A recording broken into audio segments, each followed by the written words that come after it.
Pagkatapos ng eroplano, himpapawid, dumako naman tayo sa karagatan o sa mga bumabiyahe sa pamamagitan ng barko. Captain Noemi Cayabyab, nakapagsalita po ng Philippine Coast Guard na sa ating linya. Captain Noemi, magandang umaga po sa inyo. Happy New Year. Si Orly Trinidad po ito. Captain Noemi. Yes, good morning po, Sir Orly, and Happy New Year po. Tumas din yata ang bilang ng mga pasaherong bumiyahe sa pamamagitan ng barko. Tama ho ba yun, Captain? Yes, tama po kayo. As we speak po, halos 5.9 million na po ang na-monitor po natin. Kahapon lang po ay halos 445,000, both inbound and outbound passengers po ang na-monitor po ng Philippine Coast Guard. Nationwide po yan, Sir Orly. Kasama ba rito yung bilang ng mga pasaherong ibinahe ng barko ng Coast Guard? Dahil pati yata barko nyo ginamit dahil ang daming stranded eh. Yes, tama po kayo, Sir Orly. Noong December 24 po, dahil medyo nagkulang po tayo sa mga commercial at passenger vessel, nagkaroon po ng libreng sakay program ang Philippine Coast Guard simula po Lucena hanggang sa Agustin-Lumda. Nagbiyahe po tayo ng mga kababayan po natin dyan. Doon lang sa Lucena lang, hindi na ho sa iba, sa Batangas, sa Iloilo or sa Cebu o Negros Island, hindi ho na kailangan ng barko ng Coast Guard doon. Yes, dyan lang po yun na-monitor at na-report po sa atin. Okay. Kumusta ho? Lalo-talo na ho sa mga oras na ito. Marami ho bang ini-expect tayong mga pier na maaring busy, mga taon ng Coast Guard na maaring maging abala dahil pabalik na ho yung mga main character o yung mga nagbakasyon po nitong Yuletide season, Pasko't Bagong Taon, Captain? Tama po kayo, Sir Orly. Ngayong araw ay nag-expect po tayo na dadagsain po ang ating mga pantalan dahil nga po uwian na rin po at balikan na rin ang ating mga kababayan. Pero Sir Orly, ma-mention ko lang din po, no, meron din po tayo mga nasuspend na mga sea travel because of the gale warning na inisyu rin po ng Pag-asa. So halos 11 rin po na iba't ibang area ang na-monitor dun po natin na temporary suspended po yung mga sea travel. But definitely, we will be expecting more for this day po. At wala naman po nakataas na mga signal. Ito lang pong gale warning sa iba't ibang area lang po. Saan lugar ho pwede malaman in particular yung mga naapektuhan po dahil po sa gale warning ng Pag-asa?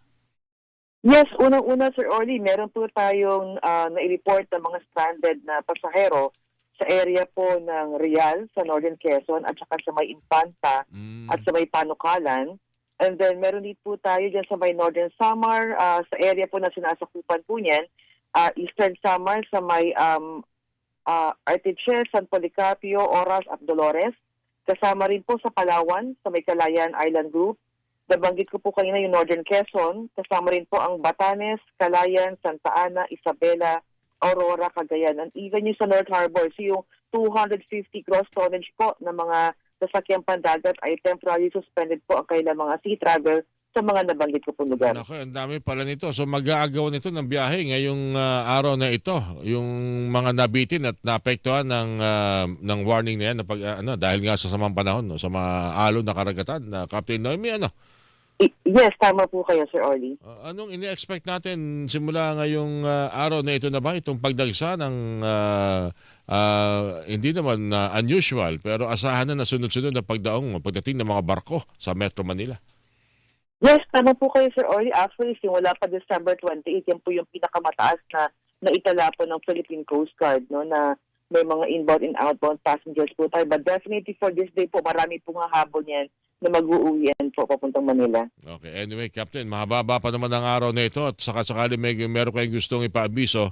Saka pala, natanong ko rin ito sa CAAP, although ang dapat palang sumagot ay Civil Aeronautics Board, may mga nauulidigan ba kayo na reklamo ng mga pasahero sa kanilang pagbiyahe sa kanilang mga barko, masasakyang pandagat, halimbawa, kulang yung life vest, walang life vest na binibigay, hindi maganda serbisyo. May mga ganun din po ba kayo na-obserbahan na ulinigan, Captain Noemi?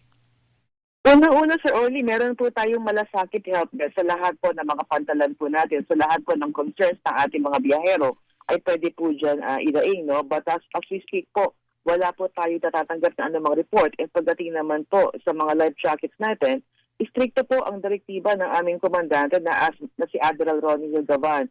Wala po tayong ia-allow na exist na pasahero na sasakay po na base lamang po sa kapasidad ng ating mga barko. So definitely po, Sir Orly, kung tugma lang po o sapat lang po ang bilang ng mga life jacket, para sa mga pasahero po natin na sasakay po sa lahat ng barko. Alright. At well, ingat po sa mga babiyahe at hanggang siguro mamaya magkabalitaan po tayo dahil ina-expect mukhang magiging busy mga pier simula ngayong araw na ito, Captain Noemi. Yes, tama po kayo, Sir Orly. Maraming salamat. Magandang umaga po sa inyo and good luck po sa Philippine Coast Guard.